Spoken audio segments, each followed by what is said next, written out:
ang anak ng isang marangal na pamilya na naghahari sa paaralan ng parang isang hari na si Ed Roth Taylor ay nawalan na ng pag-asa nang nakita niya ang nakalagay sa sulat. Sa madaling salita ay tinanggal na siya sa rehistro ng kanyang pamilya at napagtanto na parang pinaglalaroan siya ng Panginoon ng Kapalaran, dahil dito ay pinalis na si Ed sa dorm na pinagtutuluyan niya sa loob ng paaralan. Mula sa labas ay nagulat ang ibang estudyante nang nakita nila si Ed habang ang iba nam ay binabalaan ang ibang kasamahan na huwag maingay dahil sa totoong ugali ni Ed kapag nagagalit. Gayunpaman, napapatanong ang iba kung ano pa ang saysay ng buhay ni Ed ngayong itinakwil na siya ng sariling pamilya at ngayon ay wala ng sariling kwarto sa paaralan. Ayon sa ibang estudyante na dapat una pa lang ay hindi niya dinaya ang entrance exam kaya alam niya nang ito ang mangyayari sa katulad niyang hampas lupa. Para kay Ed ay hindi ito patas dahil ang mayabang na Ed Roth Taylor na pinag-uusapan nilang lahat ay hindi siya. Bago mangyari ang lahat ay pumasok siya sa loob ng game ng isang Magic School Sylvania Academy na kung saan ito ang paborito niyang laro na ang Failed Swordsman of the Sylvania. Sa pagkakaalam ni Ed na kapag pumapasok sila sa laro ng isang webtoon ay napupunta sila sa katawan ng isang mayaman at genius o sa karakter ng isang SSS rank hunter na hindi sumusunod sa patakaran. Sa lahat ng pwedeng mangyari ay napunta siya sa katawan ng isang mahinang kontrabida na pinalayas sa loob ng dorm sa simula pa lang ng laro. Hindi siya makapaniwala na ang pinakawalang kwentang tauhan ang nakuha niya sa lahat ng tao sa paaralan. Sumigaw si Ed ng malakas na hindi patas ang nangyari dahil lagi siyang namumuhay ng matipid at simpleng buhay ng walang tinatapakan na tao. Nang nakita ng mga estudyante ang ginagawa ni Ed ay hindi sila makapaniwala na naglakas loob pa siyang sabihin na hindi patas ang nangyari pagkatapos ng mga ginawa niya sa paaralan. Napatahimik na lang si Ed sa kahihiyan na ginawa niya sa harap ng mga estudyante. Sa gilid ay nakita niya ang status window at nakalagay ang bawat stats ng kanyang profile. Dahil dito ay alam niya na kung bakit walang kwentang tao si Ed. Napatanong si Ed sa sarili kung totoo ang mga stats na nakita niya sa status window dahil kahit ang mga NPC na magsasaka ay may 5 stamina. Bukod pa dito ay pumupunta si Ed sa faculty ng magic pero ang kanyang talino ay nasa pinakababa ng lupa. Bilang anak ng isang marangal na pamilya ay masyadong mababa ang kanyang stamina. Ngayon ay hindi na siya magtataka kung bakit isa lamang siyang mahinang villain na lumitaw lamang sa unang senaryo ng laro. Kahit sa kanyang memorya ay isa lamang siyang langgam dahil hindi niya rin matandaan kung ano ang nangyari sa kanya pagkalipas ng laro, maya-maya ay bigla niyang naalala na siya ang isang matandang nanlilimos sa isang sulok. Napaiyak na lang si Ed na isang pulubi na lang ang mangyayari sa kanya sa katapusan ng laro at maswerte na nagawa niya pang mabuhay. Pagkatapos huminga ni Ed ng malalim ay napapaisip siya kung bakit siya ang pinili at bakit napunta siya sa katawan ni Ed Roth Taylor. Gayunpaman, hindi niya alam kung ano ang dahilan ng nangyayari at wala rin siyang paraan para malaman ang lahat, ngunit hindi niya hahayaan na ganito ang kalalabasan ng kanyang pagtatapos at sisiguraduhin niyang gagawin niya ang lahat kahit ano pa ang mangyari. Sa halip na isang paaralan, ang akademya na ito ay mas malapit na maging isang lungsod kasama ng buong kabundukan ng Arkan na nakapalibot dito. Sa kasalukuyan ay nasa lugar siya ng hindi maunlad na kagubatan dahil sinusubukan niyang makatakas sa mata ng mga estudyante. Ngayon ay marami siyang oras para maintindihan ang sitwasyon na kinakasangkutan niya ng pansamantala, sa oras na tinanggalan. Nang titulo si Ed ay dito palang magsisimula ang mahalagang bahagi ng senaryo, sa kabutihang palad. Kahit tinanggalan siya ng titulo ng kanyang pamilya ay hindi pa rin siya pinapatalsik sa paaralan. Ito ang pinakamahalagang bagay dahil ang Sylvania Academy ay isang nangungunang paaralan, kaya hanggat magagawa niyang makagraduate ay ligtas na ang kanyang kinabukasan. At hanggat mananatili lang ang laro sa loob ng paaralan ay maaari niyang gamitin ang intel ng 5 dedikadong player ng laro. Ibig sabihin, kapag nakagraduate siya ng tahimik ay magagawa niyang mabuhay ng komportable at magandang buhay kaysa sa buhay niya noon sa dating mundo. Kaya ang pinakalayunin niya ay makagraduate ng ligtas sa paaralan ngunit ang pinakaproblema niya ngayon ay ang mataas na tuition fee at kailangan niyang makatanggap ng scholarship para sa susunod na semester. Pagtingin ni Ed sa status window ay bigla siyang napaisip kung magagawa niyang makakuha ng scholarship sa pamamagitan nitong mababang stats. Sa ngayon ay hindi niya muna iisipin ang tuition fee dahil kailangan niya munang unahin ang pinakamahalagang bagay ngayon, at ito ay ang kung paano siya mabubuhay kaya kailangan niyang makahanap ng pagkain, damit, at matutuluyan. Sa loob ng bag ni Ed ay meron siyang sapat na damit ngunit ang problema ay wala siyang lugar na pagtutulugan at pagkain na kakainin mamayang gabi. Mula sa kanyang naging reputasyon sa loob ng academy ay mahihirapan siyang makatanggap ng trabaho at hindi niya rin magagawang bumalik sa dorm kung saan siya pinaalis. sa huli ay napagtanto ni Ed na kailangan niya munang manatili sa kagubatan ng pansamantala. 10 araw bago magsimula ang klase ay naisipan niyang magsanay para ihanda ang kanyang sarili bago pumasok sa paaralan. Sa patuloy na pag-aasikaso ni Ed sa kagubatan ay nagawa niyang makakuha ng sapat na kahoy gamit ang spell na natutunan ng dating Ed. Hindi naman makapaniwala si Ed na pagkatapos niyang pumutol ng 15 puno ng kahoy ay napagod na kaagad ang kanyang katawan. Dahil dito ay mas lalo lamang siyang nagutom at naalala ang sinabi noon ng kanyang lolo na kumakain siya ng punong kahoy sa kabundukan. Gamit ang apoy ay sinunog niya ang punong kahoy at napagtanto na kapag hindi ito tinitignan ng mabuti ay para itong manok. Sa unang kagat ni Ed ay nawala ang lahat ng kanyang paghihirap ngunit ilang saglit ay niluha niya lahat ng punong kahoy nang nalasahan niya ang mga ito. Pagkalipas ng 3 araw, pagkatapos niyang magutom sa loob ng 2 araw ay nakapagpasya na siyang gamitin ang mga kahoy para gumawa ng bahay. Sa unang pagsubok ay hindi naging madali para sa kanya ang magtayo ng bahay dahil meron lamang siyang 2 kamay, ngunit paglipas ng ilang oras ay nagawa niya ring ilagay ang 4 na kahoy na magsisilbing suporta para sa gagawin niyang bahay. Sa unang gabi ay ginamit niya muna ang mga damit para gawing banig, kinabukasan ay nagawa niya ng makagawa ng pansamantalang tent para sa tutulugan niya araw-araw. Dahil dito ay tumaas ang kanyang kahusayan sa paggawa at nakatanggap ng panibagong skills. Sa pamumuya ni Ed bilang isang mataas na noble ay hindi niya alam na mas meron siyang talent sa pisikal na gawain kaysa sa magic, at ngayon ay ito ang bagay na pinakakailangan niya para mabuhay sa kagubatan. Sa paglipas ng ilang oras ay nakagawa si Ed ng panibagong kagamitan na panghuli kaya magagawa niya ng makakain ng nararapat na pagkain. Sa loob ng 2 araw na walang kinakain at sa walang katapusan na pisikal na gawain ay dapat hindi niya na magagawang makagalaw ngayon ngunit sa tingin niya na ito ang tinatawag na desperadong tao dahil gusto niya ng kumain ng karne. Hindi nagtagal ay nagawa ng makahuli ni Ed ng isda at kaagad itong niluto habang tumutulo ang mga laway. Nang malapit niya ng kagatin ang isda ay biglang dumating ang isang babae na nakalimutan ni Ed dahil masyado siyang naging busy mabuhay sa kagubatan, at ito ang pangunahing tauhan ng laro. Ngunit sa lahat ng tao ay hindi niya inaasahan na siya ang babaeng makikita niya dito, si Princess Fina na nagpatalsik kay Edroth Taylor sa sarili niyang dorm. Si Edroth Taylor ay isang vigilante na darating sa sandaling sinimulan nila ang laro. Gamit ang kanyang titulo bilang isang mataas na noble ay inatake niya ang isa sa kaibigan ng main character kaya nakatanggap siya ng matinding pinsala. Ngunit hindi dito natatapos ang lahat ng kasamaan ni Ed dahil sinubukan niyang baguhin ang entrance exam ng main character sa Sylvania Academy at kasamaang palad ay nahuli siya ng isang babae na kukuha ng entrance exam habang tinatago ang totoong katauhan, at ito ang pangatlong princess ng Clow Empire na si Fina. Mula sa kakayahan ni Fina na makita ang kasinungalingan ng isang tao ay nahuli niya si Edroth Taylor sa nakakalungkot na estado habang gumagawa ng dahilan. Ngunit sa kasamaang palad ay nalantad ang lahat ng kanyang kasinungalingan mula sa insight ni Fina. Dahil dito ay pinalis siya sa sariling dorm at kinaiinisan ng buong estudyante. Sa hindi inaasahang pangyayari ay nakita niya ang isang babae na dapat ay hindi niya makita sa buong paaralan. Hindi makapaniwala si Fina na hindi pa rin siya pinapaalis ng academy pagkatapos ng lahat ng kanyang ginawa. Takot na sumagot si Ed na isa pa rin siyang estudyante sa Sylvania Academy ngunit pinaalis pa rin siya ng dorm kaya patas lamang ang lahat. Sa mga sinabi ni Ed ay hindi pa rin ito naging sapat sa princess kaya binalaan niya si Ed na umalis sa lalong madaling panahon dahil hindi niya magagawang makita ang isang nakakahiyang tao sa loob ng paaralan. Bukod pa dito ay kakausapin niya rin ang academic department at hihingi ng paumanhin na patalsikan siya sa Sylvania Academy para sa krimen na hindi dapat ginagawa ng isang estudyante.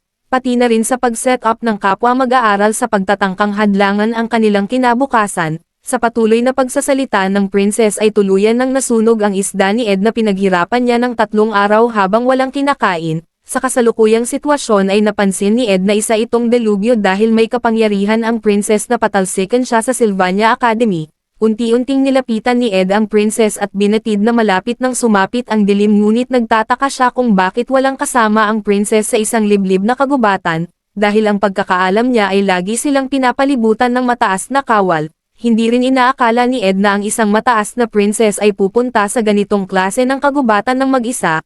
Kaagad naghanda si Fina sa pagbabante ni Ed at binalaan na pagsisisihan niya ang lahat ng ito. Bigla namang lumuhad si Ed sa lupa at nakangiting sinabi na sinusubukan niya lamang pasalamatan ang princess. Mula sa mga sinabi ni Ed ay biglang nagulat si Fina nang nakita niyang hindi nagsisinungaling si Ed sa harap ng insight.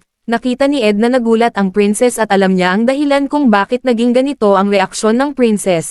Ang Roth-Taylor family na nagmula si Ed ay isang kilala at maimpluwensya, ngunit ginagamit nila ang pangalang ito para pagsamantalahan ang mga tao at pag-eksperimentuhan sila para sa paghahanap ng walang katapusan na buhay. Para sa main character ay isa itong basurang pamilya na kailangan mawala sa mundo. Lahat ng tao sa kanyang pamilya ay makukulong at mamamatay habang siya ay itinakwil. Kahit nakakaramdam na ng gutom si Ed at lamig sa katawan ay mas mabuti pa rin ito kaysa mamatay, at sa katagalan ay mas mabuti ito kaya kailangan niyang kumbansihin si Fina ng hindi nagsisinungaling dahil kung hindi ay ito na ang huli niyang araw sa paaralan. Sa timeline ng laro ay isang linggo na lamang bago magsimula ang klase, at ang dahilan kung bakit nandito ang princess ay para maghanap ng magic beads na nakatago sa kagubatan na pinapagawa ni Professor Glass. Kinausap ni Ed ang princess na isa lamang ang dahilan kung bakit siya nandito at ito ay ang class placement test. At bilang isang noble princess ay kinakamit niyang mapunta sa mataas na klase na tinatawag bilang A-class.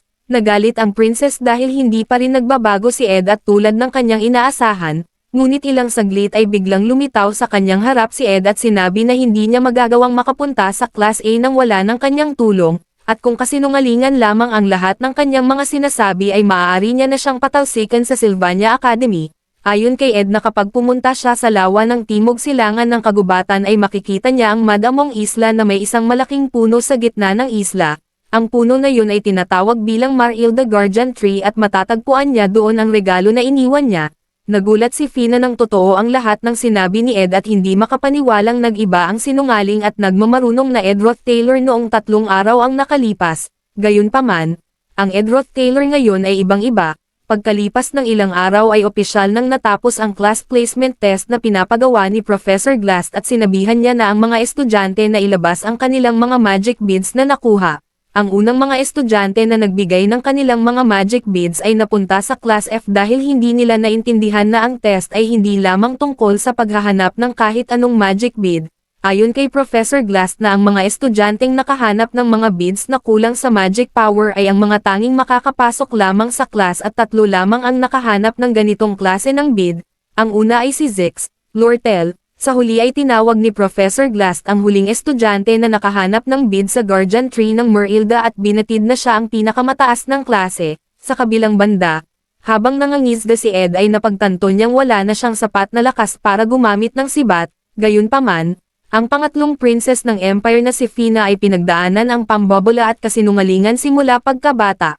Kaya sa patuloy na pagtaas ng kanyang insight ay humantong ito sa paglikha ng kanyang innate skill na walang kahit sino ang makakatakas sa kanyang insight, dahil doon ay wala siyang naging choice kundi ibigay ang totoong impormasyon na nagsanhi ng malaking problema. Ang dahilan kung bakit tatawagan bilang Princess of Love si Fina ay dahil pagkatapos niyang makatanggap ng kabiguan sa class placement test ay mapupunta siya sa Class F kung saan magsisimula ang pagbabago. Gayunpaman, kung makakatanggap siya ng matinding impluwensya sa unang senaryo ng laro ay masisira ang totoong senaryo ng kwento, kaya kahit magagawa niyang manatili sa paaralan ay magiging walang kwenta ang lahat ng kanyang nalalaman, ngunit hindi pa rin siya sigurado na magbabago ang hinaharap, dahil ang estudyante na nakakuha ng mataas na magic bead ng klase ay si Lucy at hindi si Princess Fina. Bago mangyari ang lahat, hindi inaasahan ng princess na hindi nagsisinungaling si Ed tungkol sa bead ngunit hindi ito ang regalo na inaasahan niya. Ang dahilan kung bakit tinatago ng princess ang totoo niyang katauhan ay dahil ayaw niyang makatanggap ng espesyal na pagtrato ng mga tao sa kanya, at gusto niya rin patunayan ang kanyang sarili. Alam ng princess na makakatanggap siya ng magandang resulta sa test ngunit hindi niya kinuha ang magic bead dahil alam niya sa kanyang sarili na hindi ito isang bagay na nakamit niya. Ang titulo na Princess Love na makakamit niya sa hinaharap ay hindi isang skill o stat kundi isang titulo na matatanggap niya sa pagiging matuwid na landas. Ayon kay Ed na naghulog siya ng patibong sa princess at hindi mahalaga kung totoo o kasinungalingan ang lahat dahil sa huli ay malalaman rin ito ng princess, at kahit naniniwala siyang babagsak ang princess sa test ay mataas ang tingin ng princess sa kanyang sarili na magtatagumpay siya at ipapamuka ito kay Ed, ngunit sa hindi inaakalang sitwasyon ay hindi nagsinungaling si Ed kaya hindi nagawang makapasok ng princess sa Class A, at ang princess ngayon ay wala ng kakayahan. Sa kasalukuyan ay nangako ang princess na pagmamasdan niya ng mabuti ang bawat galaw ni Ed sa paaralan. Sa kabilang banda, bago makapunta si Ed sa paaralan ay kailangan niyang tumakbo ng maaga para hindi mahuli sa klase. ngunit ngayon ay nagawa niya ng makabalik ng tuluyan sa Sylvania Academy. Habang naghihintay na ang mga estudyante para sa paparating na opening ceremony ay naririnig ni Ed na pinag-uusapan siya ng iba. Sa ngayon ay magsasaya muna siya bilang gantimpala sa sarili at ang tanging layunin niya lamang ay makapagtapos ng pag-aaral at umaasa na walang mangyayari sa kwento. Habang pinag-uusapan ng iba ang pagbabalik ni Ed sa paaralan ay nagtataka ang isang babae dahil nararamdaman niyang ibang tao na si Ed. Sa unang araw ng klase sa Sylvania Academy ay muntik nang mapatalsik si Ed dahil hindi niya inaasahan na sinabi ni Fina sa Dean ang tungkol sa kanya. Bagaman masaya ang naging reaksyon ng Dean ay mukhang walang sinabing hindi maganda si Princess Fina. Gayunpaman, ngayong nagawa niyang malampasan ang problema ay kailangan niya ng magdoble ingat simula ngayon para hindi magbago ang orihinal na kwento. Pagbalik ni Ed sa kagubatan ay mas lalo niyang hinasa ang kanyang abilidad para mabuhay, kasama na dito ang pagsasanay niya ng magic para sa Magic Faculty.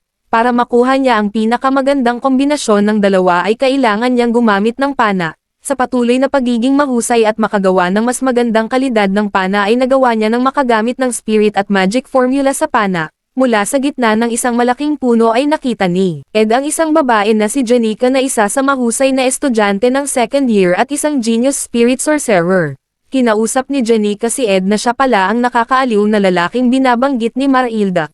Pagkatapos magpakilala ni Janica ay tinanong niya si Ed kung ikinagulat niya na marami siyang alam tungkol sa kanya. Pahayag ni Janica na ang kagubatang ito ay teritoryo ng isang high-level spirit na si Marilda kaya marami siyang nalaman. Nagulat naman si Ed na maraming sinabi ang master ng kagubatan tungkol sa kanya.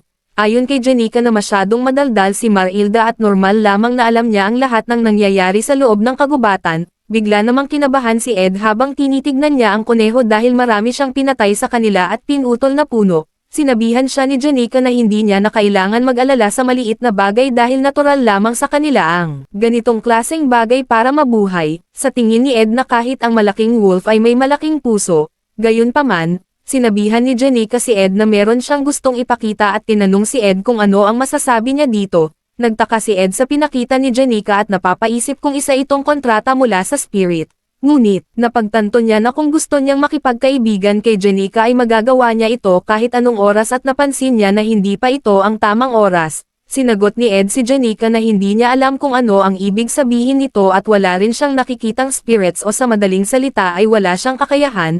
Nagulat si Janica nang nalaman niyang walang kakayahan si Ed na makakita ng spirits at tuluyan na siyang umalis dahil pumunta lamang siya dito para kumuha ng pagkain. Sa pamamagitan lamang ng pagsunod sa orihinal na kwento ay doon lamang siya makakakuha ng impormasyon, at si Janica na may hawak ng importanteng bagay sa kwento ay ang isang taong hindi niya dapat lapitan. Bigla na lang naalala ni Janica ang sinabi ni Ed kanina at tulad ng sinasabi ni Marilda ay isa siyang kaakit-akit na lalaki. At kahit gaano pa siya mag-isip ay sa tingin niya na hindi talaga siya nakikita ni Ed. Dahil dito ay mas lalong nagtataka si Janica sa katauhan ni Ed at kahit sinubukan niyang maging mabait kanina ay hindi pa rin niya nakuha ang loob ni Ed. Gayunpaman, alam ni Janica na hindi ito ang huling beses na magkikita silang dalawa kaya kikilalanan niya na lang si Ed simula ngayon. Ang distansya sa pagitan ng bahay ni Ed at ng student area ay masyadong malayo at nagagawa niya lamang makarating sa tamang oras kapag umaalis siya ng madaling araw habang tumatakbo ng sobrang bilis. Sa pamamagitan lamang nito ay nakakagawa siya ng nakakabaliw na bagay na nagpapataas ng kanyang stats. Bukod pa dito, kung kailangan niyang manalo ng scholarship ay kailangan niyang mag-aral ng mabuti.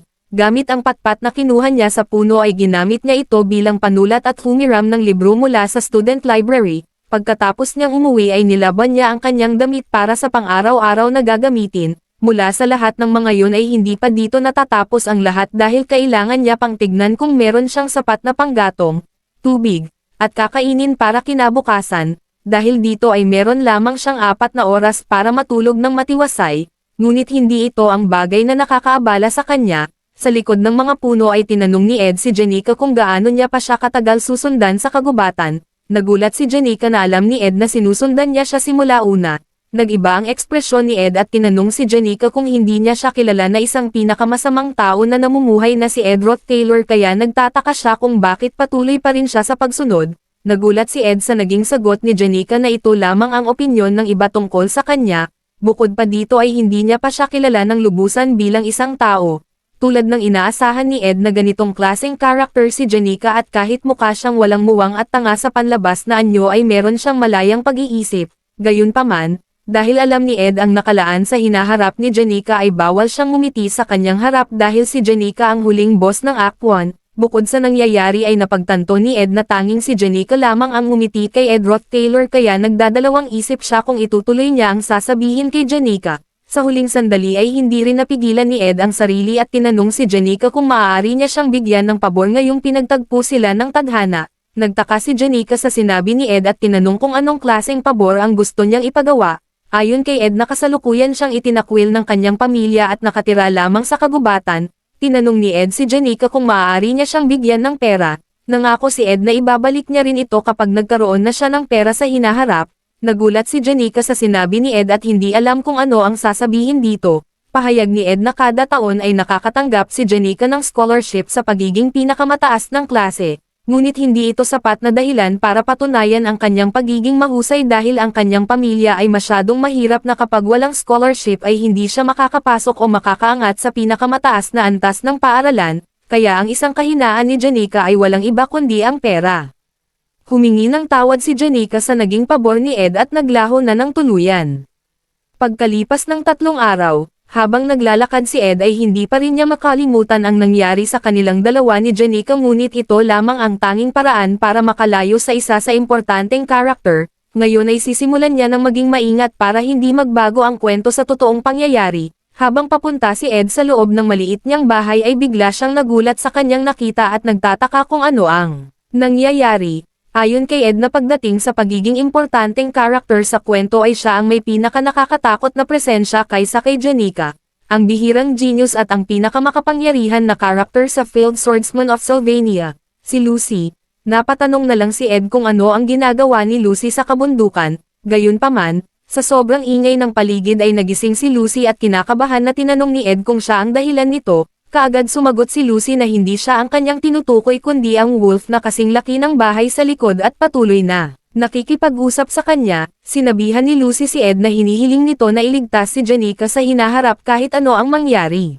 Ngunit pagtingin ni Ed sa likod ay wala siyang nakitang kahit ano, bagaman ang akala ni Ed ay magagawa niya ng alisin si Janica sa kanyang harap ngunit hindi niya inaasahan na magkakaroon ulit siya ng panibagong problema. Pagkatapos sabihin ni Lucy ang kailangan niyang sabihin kay Ed ay nagpaalam na ulit itong matutulog. Naalala ni Ed na gumagamit si Lucy ng space magic para tumalon sa iba't ibang lugar kaya nagagawa niyang pumunta sa lugar kung saan may magandang ilaw upang matulog ng saglit. Sa kasong yun, ang lugar ni Ed ay nasa hilagang kagubatan ng Arkan Island na isang malayong lugar na hindi pinupuntahan ng kahit sino. Ngunit para kay Lucy ay hindi ito malayong lugar kaya para sa kanya ay isa itong perpektong lugar para matulog habang hindi pumapasok ng klase.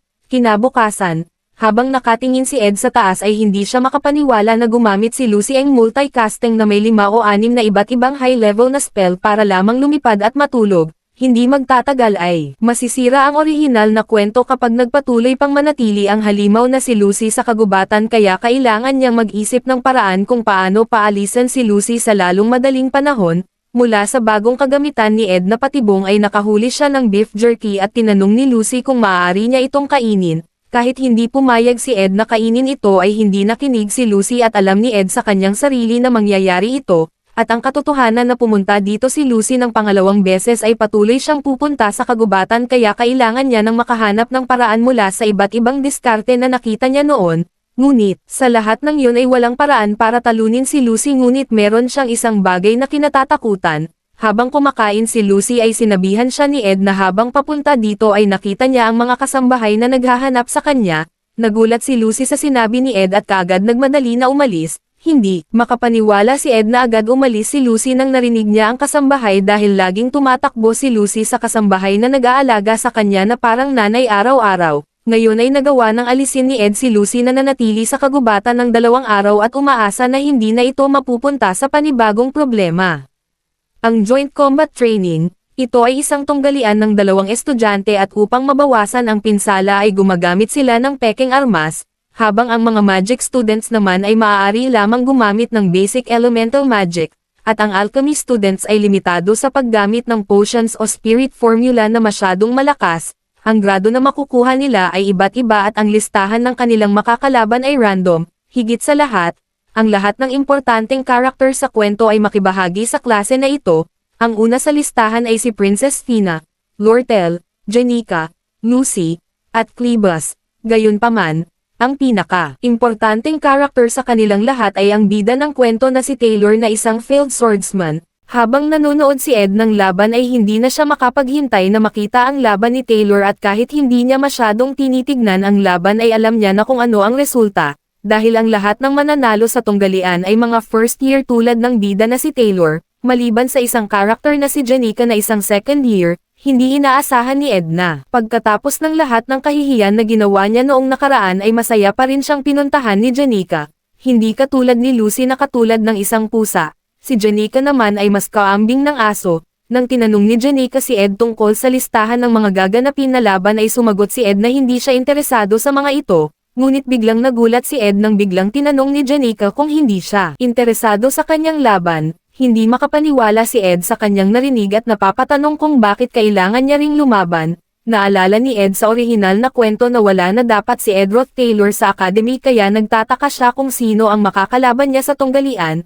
Habang tinitignan ni Ed ang listahan ay hindi makapaniwala ang kanyang mga mata nang nakita niyang si Princess Fina ang makakalaban niya. Gayunpaman, ilang saglit ay napatayo si Ed nang narinig niyang si Taylor na at si Lucy ang susunod na maglalaban. Dahil dito ay napagtanto ni Ed na hindi mahalaga sa ngayon kung sino ang kanyang makakalaban dahil kailangan niya munang manood ng laban ni Taylor. Bagaman alam niya na ang kwentong ito mula sa laban ng isang malaking mundo ay namuhay siya ng ilang beses bilang Taylor sa laro, mula sa pagiging miserable at pangit na katapusan ay nagawa niyang magtagumpay sa mahabang paglalakbay, ngayon ay kailangan niyang maniwala sa kakayahan ni Taylor. Sa paulit-ulit na pag-anunsyo ng pangalan ni Lucy sa arena ay hindi pa rin siya lumalabas kaya nagtataka si Ed kung saan siya pumunta. Mula sa baba ng arena ay nakita ni Ed si Lucy na natutulog kaya kaagad niya itong pinuntahan upang gisingin para sa paparating na laban.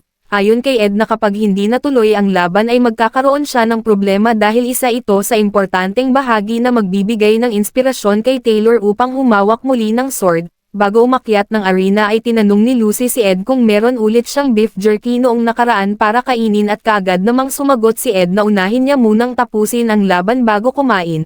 Ngayon ay magsisimula na ang laban sa pagitan ng pinakamalakas na first year ng klase na si Lucy laban kay Taylor na isang bida sa mundong ito at ipinanganak bilang maging isang swordsman. Sa buong buhay ni Taylor ay hindi pa siya humawak ng sword ngunit sa una niyang wasiwas ay nagawa niyang hatiin sa gitna ang lightning magic ni Lucy. Sa hindi inaasahang pangyayari ay inalis ni Lucy ang kanyang depensa na nagsilbing hudyat para kay Taylor na umatake. Sa gulat ni Lucy sa nangyari ay gumamit siya ng intermediate level na lightning magic na nagpatalsik kay Taylor at nagbigay ng malakas na pagsabog sa arena. Dahil dito ay na-disqualified si Lucy sa laban sa paggamit ng intermediate level magic na nagbigay ng karangalan kay Taylor sa kauna-unahang tao na tumalo kay Lucy. Ayon kay Ed na ito ang maalamat na eksena sa kwento. Pagkalipas ng ilang segundo ay nagsimula na ang laban sa pagitan ng dalawa na kaagad inumpisahan ni Taylor sa pag-atake, ngunit sa isang cast lamang ni Lucy ng magic ay tumalsik na si Taylor sa pader at nagtamo ng pinsala. Nagulat si Ed sa nangyari pati na rin ang ibang estudyante habang hindi man lang nahirapan si Lucy sa laban. Hindi inaasahan ng lahat na ganito na lang matatapos ang laban at dito na rin nagising sa katotohanan ang ibang estudyante na hindi nila magagawang manalo sa pinakamalakas ng academy.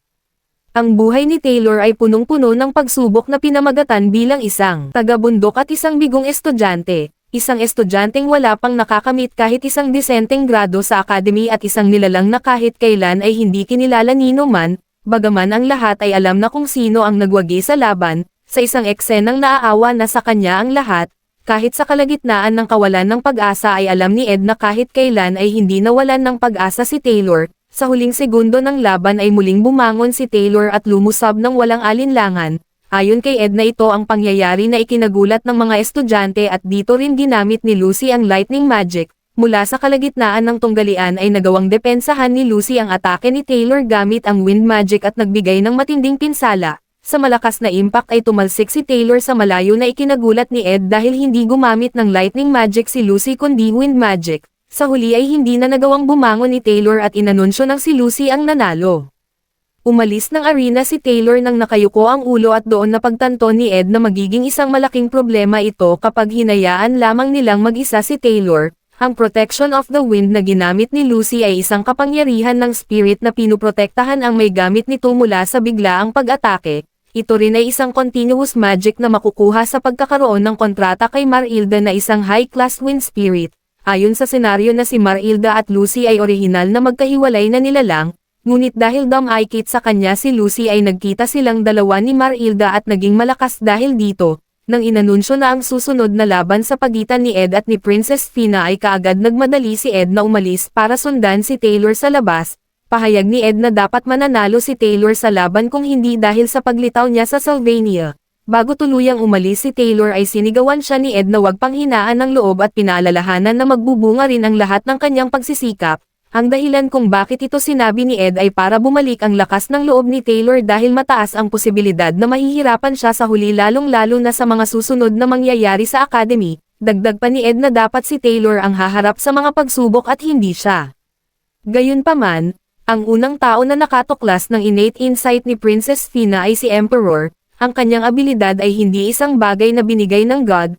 Ang buhay ng isang royal ay isang pinagdugtong-dugtong na walang katapusan na sabuatan. Mula sa madilim na kalaliman ay na-develop ni Princess Fina ang abilidad na ito bilang isang proteksyon sa sarili. Ito ang dahilan kung bakit mataas ang tiwala ni Princess Fina sa kanyang abilidad. Bagaman merong mga tao sa Imperial Family ang mataas ang tingin kay Princess Fina at kahit nakikita niya ang kasinungalingan sa kanilang mga mata ay namuhay siyang parang walang alam. Habang naghahanda na ang dalawa para sa laban ay nag-uusap-usap ang mga estudyante tungkol sa ginawa ni Ed kanina. Napapatanong ang iba kung ginawa lang ito ni Ed para gawing katatawanan si Taylor o gusto niya lamang maging mabuting tao sa harap ng karamihan. Ayon kay Princess Fina na totoo ang sinabi ng mga estudyante tungkol kay Ed, ginagamit ang kanyang titulo para mantapak ng iba, at nang hindi nangyari ang gusto niyang mangyari ay nahuli siyang binabago ang resulta ng pagsusulit. Sigurado ang princess na ganito ang ugali ni Ed noon, ngunit sa lahat ng yun ay meron siyang katanungan kung ito ang lahat ng katotohanan tungkol kay Ed. Kanina habang tinitignan niya si Ed ay nakita niyang totoo ang kanyang pagiging desperado. Habang naghahanda ng atake si Princess Fina ay sinabihan niya si Ed na gusto niyang may malaman sa kanilang tunggalian. Bago bituan ng princess ang magic ay binalaan niya si Ed at habang paparating na ito ay hindi na siya makapaghintay kung ano ang gagawin ni Ed gamit ang kanyang wind and fire magic. Sa paparating na atake ay tinitigan ito ni Ed ng seryoso at sinalo ng hindi man lang nagdalawang isip. Nagulat ang princess sa nangyari hanggang sumuko na si Ed sa laban. Hindi tinanggap ng princess ang nangyari dahil alam niyang nakita ni Ed ang paparating na atake at wala man lang ginaw doon. Tulad ng inaasahan ng lahat ay walang kwentang tao si Ed sa kahit anong bagay. Sinabihan ni Ed ang princess na marami siyang natutunan sa maganda nilang laban. Sa patuloy na pag-iisip ni Princess Fina ay napansin niyang simula ng pagpasok ni Ed sa entablado ay hindi man lang siya nito tinignan sa mata. Dito ay napagtanto niya na simula pa lang ng una ay hindi na interesado si Ed sa tunggalian. Sa kalagitnaan ng pagmamadali ni Ed pagkatapos ng laban ay alam niyang hindi ito ang tamang oras para sa pakikipaglaban. Dagdag pa ni Ed na kailangan niyang mag-ingat sa harap ng princess upang hindi ulit mag-iba ang senaryo ng kwento dahil isa ang princess sa mahalagang katauhan. Ngunit ang tao na mas importante pa kay Princess Fina ay ang bida ng mundong ito na is Taylor. Sa patuloy na paghahanap ni Ed kay Taylor ay nagtataka na siya kung saan ito nagpunta hanggang sa napansin niyang sinusundan siya ng princess mula sa likod. Galit na tinanong ng princess kung ano ang ginagawa niya at sumagot si Ed na wala siyang alam kung ano ang kanyang tinutukoy, ngunit kung tungkol ito sa laban ay marami siyang natutunan. Hindi naman pinaniwalaan ng princess ang sinabi ni Ed na marami siyang natutunan dahil simula pa lang ng una ay wala na siyang balak na manalo at ang tanging iniisip niya lang ay kung paano makakaalis sa arena ng mabilis. Dagdag pa ng princess na nahihirapan na siyang sumunod sa klase, ngunit ang tanging iniisip lamang ng fox na merchant ay kung paano sakupin ang academy. Bukod sa hindi patuloy na pagtuturo ni Professor Glass ay iniisip lang ng ibang katulong ang pamamaraan ng royalty. Tinanong ng princess si Ed kung sino siya para mas lalong gawing komplikado ang kanyang utak. Sa mga sinabi ng princess ay hinawakan siya ni Ed sa balikat at sinabihan na huminga ng malalim at nakiusap na huminahon. Tinakpan ng princess ang kanyang mukha dahil sa kahihiyan na ginawa niya sa harap ni Ed at sinabihan na kalimutan ang lahat na nangyari. Nararamdaman ng princess na palagi niyang sinusubukan na hulaan kung ano ang iniisip ng mga tao at sa palagay niya na dahil ito sa matagal na pamumuhay sa loob ng palasyo, Walang alinlangan na tinanong ni Princess Fina si Ed kung sinadya niyang magpatanggol sa kanyang pamilya dahil alam niya ang kanilang madilim na katauhan, at ang dahilan kung bakit niya inaway si Taylor noon ay para magkaroon siya ng dahilan para matanggal sa kanilang pamilya. Bagaman puro mali ang sinabi ng princess ay tama ang inaakala niya sa masamang katauhan ng Roth Taylor family, ngunit sinagot niya ang princess na hindi niya alam kung ano ang kanyang sinasabi. Nagalit ang princess sa naging sagot ni Ed dahil walang kabuluhan ang lahat ng ito at tinanong kung para saan ang pagbibigay niya ng motibo sa taong sinusubukan niyang matanggal sa academy na si Taylor. Ayon kay Ed na gusto niya lamang gawing katatawanan si Taylor dahil ngayong galit sa kanya ang mga tao ay maaaring mag-iba ang tingin nila sa kanya. Sa mahabang ilong ni Ed ay alam ng princess na nagsisinungaling lamang siya, gayunpaman, ipinagpatuloy pa rin ni Ed ang pagsasalita ng kasinungalingan kahit alam niyang hindi naniniwala ang princess. Sa huli ay walang nagawa ang princess at hinayaan niya nang umalis si Ed.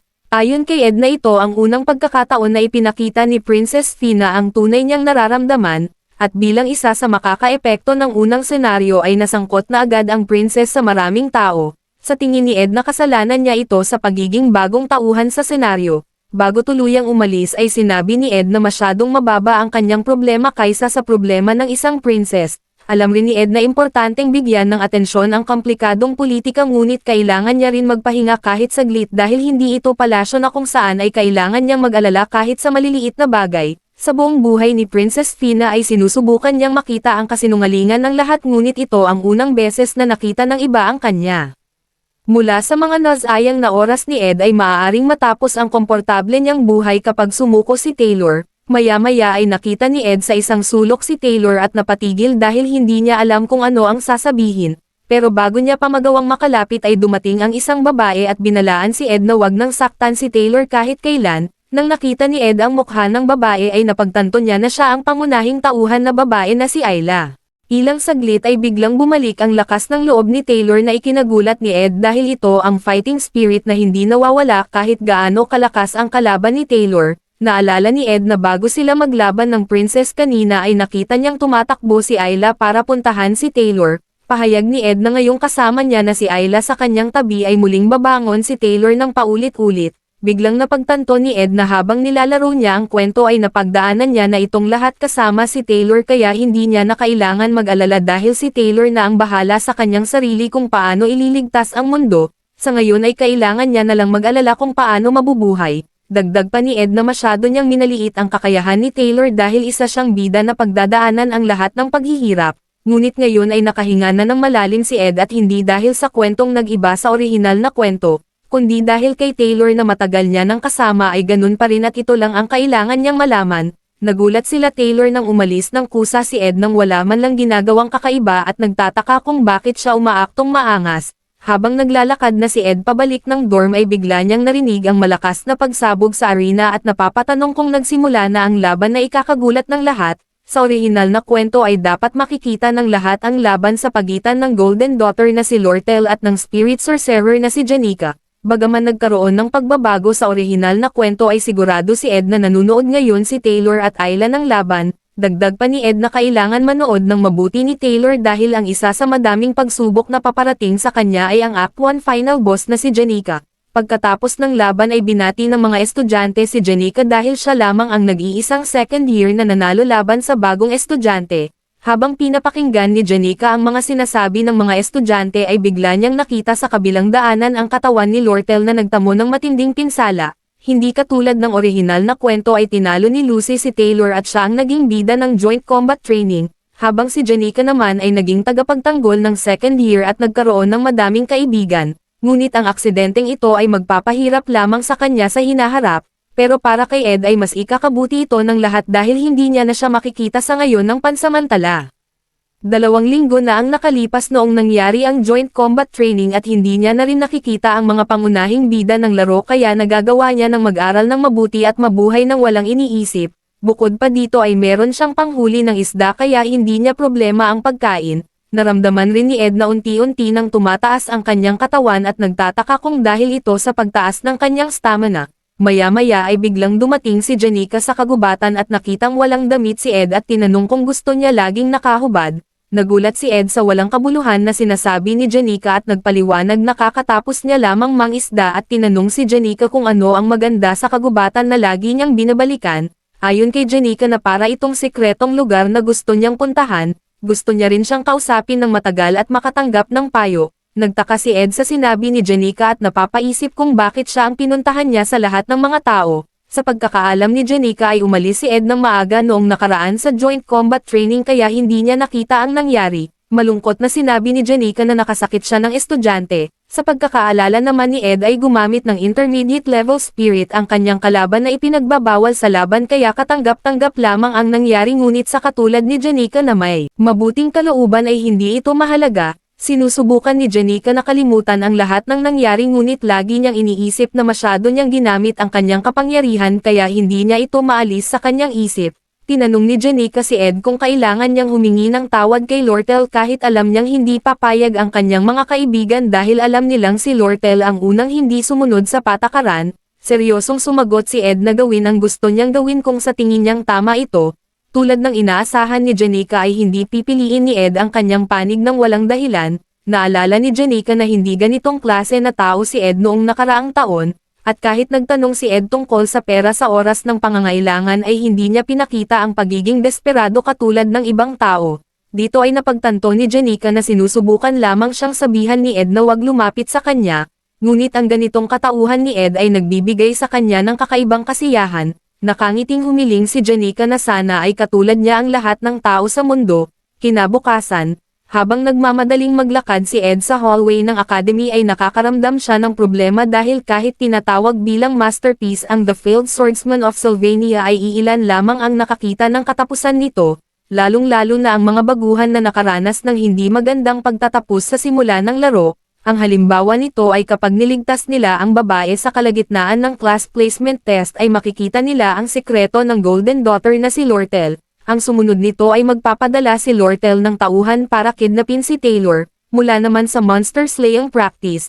Kapag sinubukan nilang lagpasan ang episode ng kababatang kaibigan ni Taylor na si Ayla at gumawa ng grupo sa Golden Daughter ay makakatanggap rin sila ng hindi magandang katapusan. Dahil si Taylor dapat ang magliligtas kay Ayla na mahuhulog sa bangin, at kapag sinubukan naman nilang protektahan ang Golden Daughter mula sa Fire Spirit Tap Run ni Janica ay hindi rin maganda ang kalalabasan nito, kaya ngayon ay kailangan tumakbo ng mabilis ni Ed para hindi niya maabutin si Lortel. Sa kasamaang palad ay huli na ang lahat dahil nasa harap na ni Ed si Lortel. Hindi inaasahan ni Lortel na sa una nilang pagkikita ay iiwasan na siya kaagad ni Ed.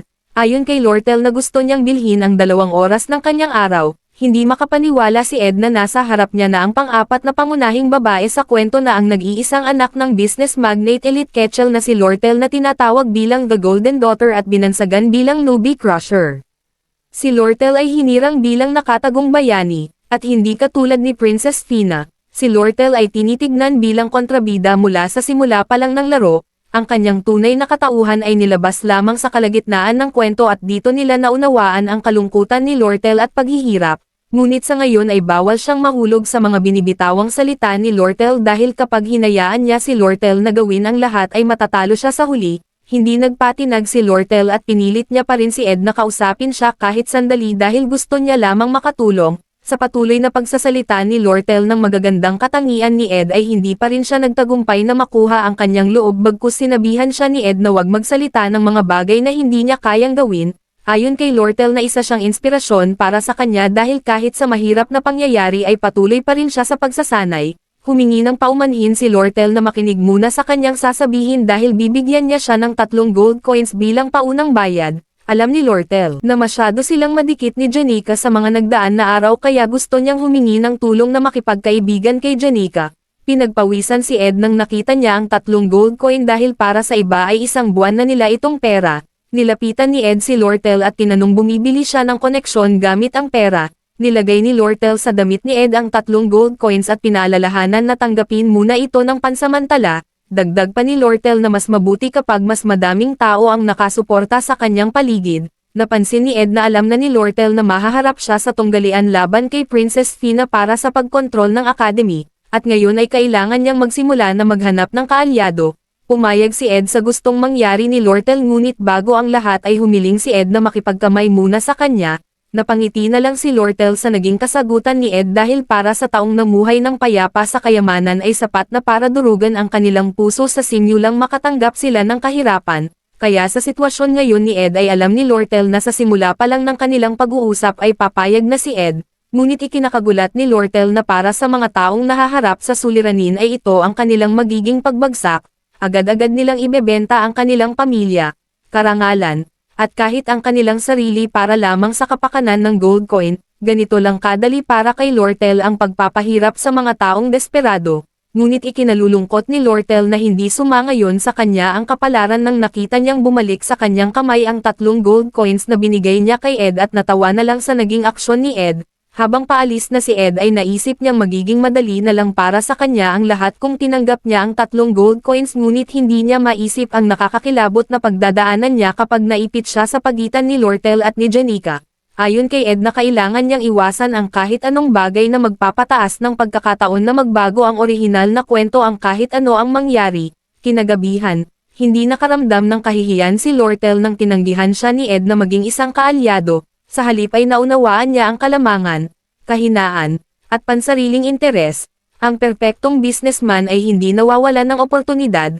Habang naglalakad si Lortel sa dorm ay hindi niya inaasahan na makita si Janica kahit sinadya niyang pumunta dito para gawing isa sa kanyang kaalyado si Janica.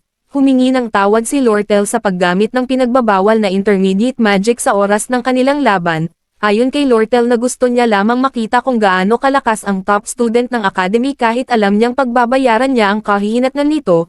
Sinabihan niya rin si Janica na huwag mag-alala sa kanyang sugat dahil gagaling rin ito ng ilang araw. Bilang katulad ng isang bida sa mga fairy tales ay sa tingin ni Lortel na mas madali kung gagamitin niya ang pagiging mabuti ni Janica laban sa kanya. Ngunit maya-maya ay biglang nagulat si Lortel nang nalaman ni Janica ang pag-uusap nilang dalawa ni Ed. Nakangiting sinabi ni Janica na sinabihan niya ang mga spirit na pigilan ang kanilang sarili pagdating sa mga personal na bagay. Dagdag pa ni Janica na naririnig niya ang halos lahat ng pag-uusap sa hilagang bahagi ng kagubatan, at tulad ng sinasabi ng karamihan ay hindi nila mabibili ang katapatan ng isang tao, at para kay Janica ay mas nagulat siya sa naging aksyon ni Ed sa kanilang pag-uusap.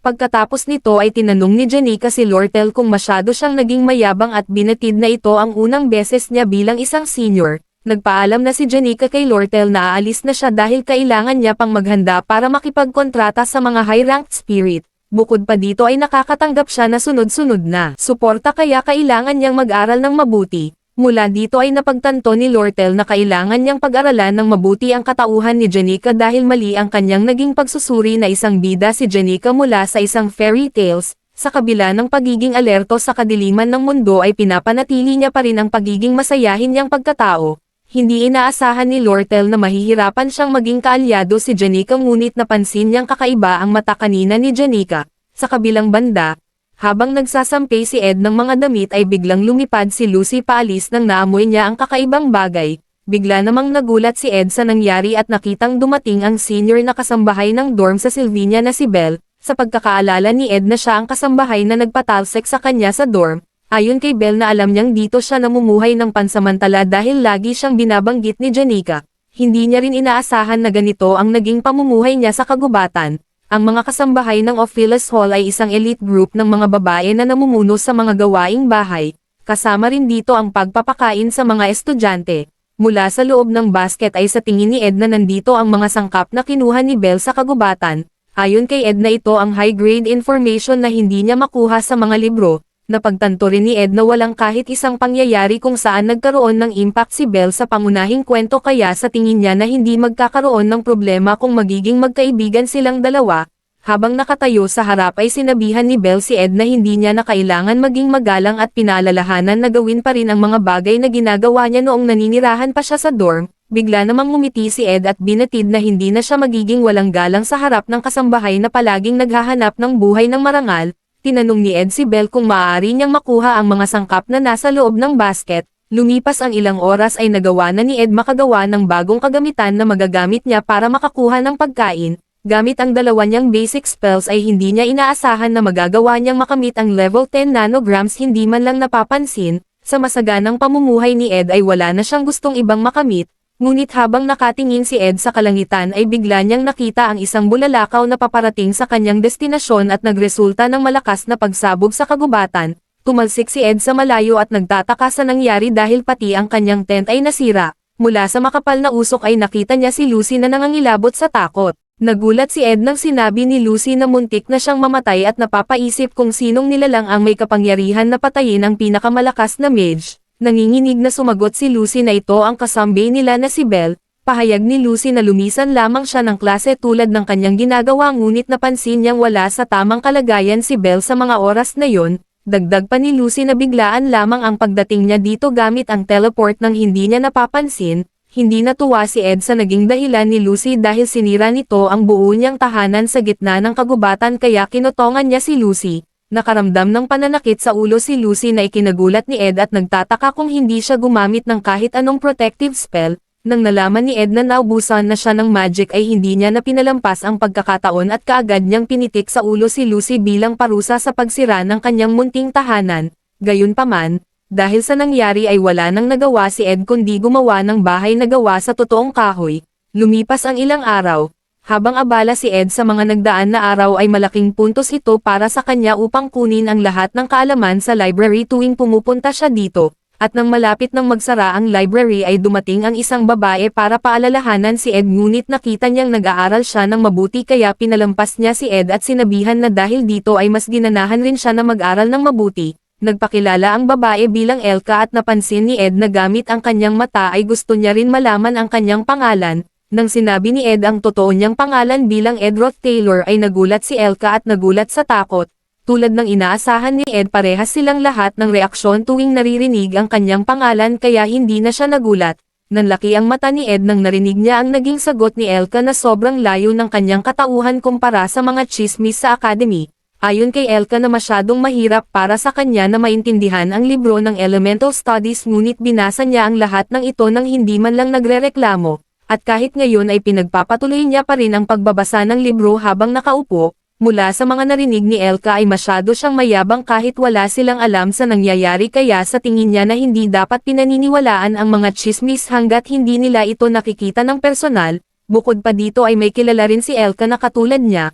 Pagkatapos magsalita ni Elka ay nagpaalam na siya kay Ed na aalis para maglinis at bumalik sa dorm. Ngunit ilang saglit ay biglang lumindol ng malakas na ikinagulat ni Ed at napapatanong kung ano ang nangyayari sa academy. Sa kabilang banda, mula sa pagsisikap ng pangunahing tauhan na si Taylor at ng kanyang mga kaibigan ay nagawa nilang pagsamahin ang mga estudyante. 2 oras na rin ang lumipas noong nagsimula ang hindi inaasahang sakuna.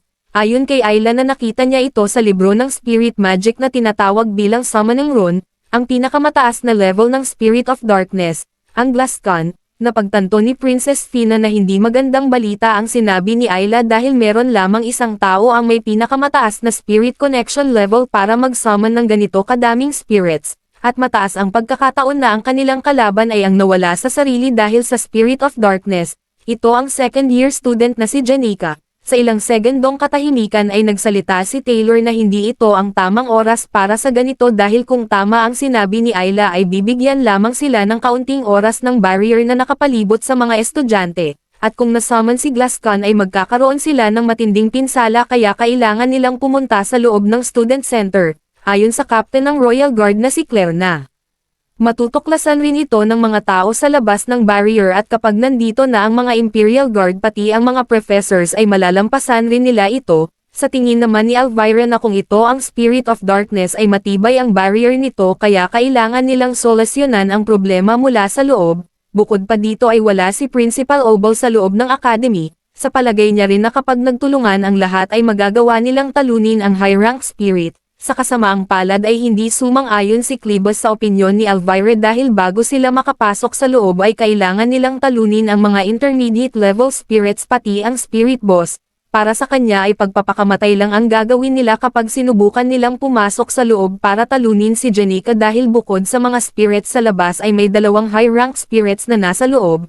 Natatakot na sinigaw ni Klebos na hindi siya papasok sa loob dahil pagpapakamatay lamang ito. Sa kabila ay pinagtataka ni Lortel kung ginawa lamang ito mag-isa ni Janika dahil para sa isang second-year student ay masyado siyang makapangyarihan. Sagot ni Ayla na halos lahat ng kapangyarihang ito ay mula kay Velosphere. Dagdag pa ni Ayla na ang Spirit of Darkness ay ang natural na kalaban ng Spirit Sorcerer dahil ang kanilang nakakakilabot na kapangyarihan ay lampas sa kontrol ng Spirit Sorcerer, kaya ang demon na nagkokontrol sa Spirit Sorcerer ay ang dahilan kung bakit ganito ang nararamdaman ng lahat ng Spirit Sorcerer, ngunit pinagtataka ng lahat na kung bakit ang isa sa pinakamahusay na estudyante sa Spirit Studies ay nagawang kontrolin si Velosper. Sa patuloy nilang pag-uusap ay sumingit na si Jex upang sabihan silang lahat na hindi ito ang mahalaga ngayon at binatid na kailangan na nilang magdesisyon kung ano ang aksyon na gagawin nila. Dagdag pa ni Jex na meron lamang isang tao ang makakapagdesisyon nito at ito ay is Princess Fina.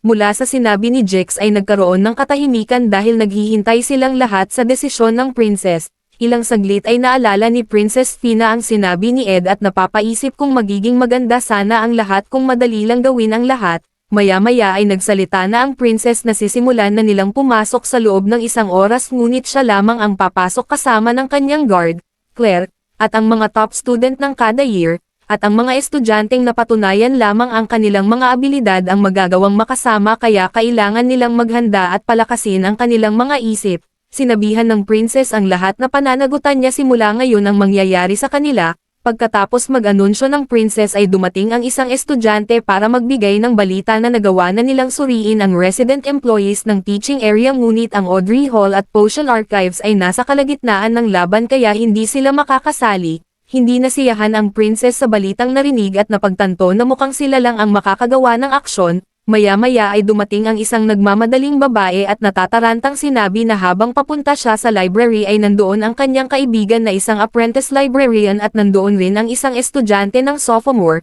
Nang tinanong ng princess kung ano ang pangalan ng apprentice ay nagulat si Jerks nang narinig niya ang pangalan ni Elka.